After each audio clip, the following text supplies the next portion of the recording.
আসসালামু আলাইকুম। প্রতিনিয়ত চলে আসলাম আপনাদের কাছে বাজারে দরদাম দিয়ে জিজ্ঞেস করার জন্য। তা আপনাদেরকে তুলে ধরবো কীরকম বাজারে দাম দর আছে।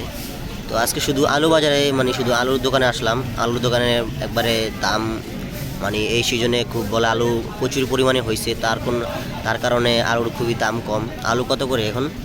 আলু 90 টাকা। পাল্লা 90 টাকা। তাহলে কেজি পরে কত?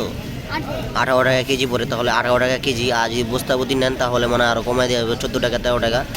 এই সিজনে অনেক আলু বেশি পরিমাণে হয়েছে, তার জন্য শেষ সিজনের সময়ও আলুর দাম খুবই কম, একেবারেই কম।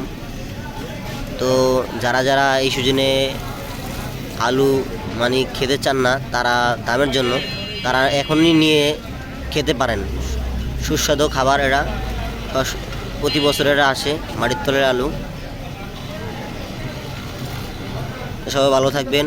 এখানেই শেষ করলাম শুধু আজকে আলু বাজারে। অন্যান্য বাজারে আপনাদেরকে দেখাবো যে সামনে রমজান আস্তে আস্তে, রমজানে আসে কি কি দাম জিনিস বাড়ে সেটা আপনাদেরকে তুলে ধরবো। সকলে ভালো থাকবেন, সুস্থ থাকবেন।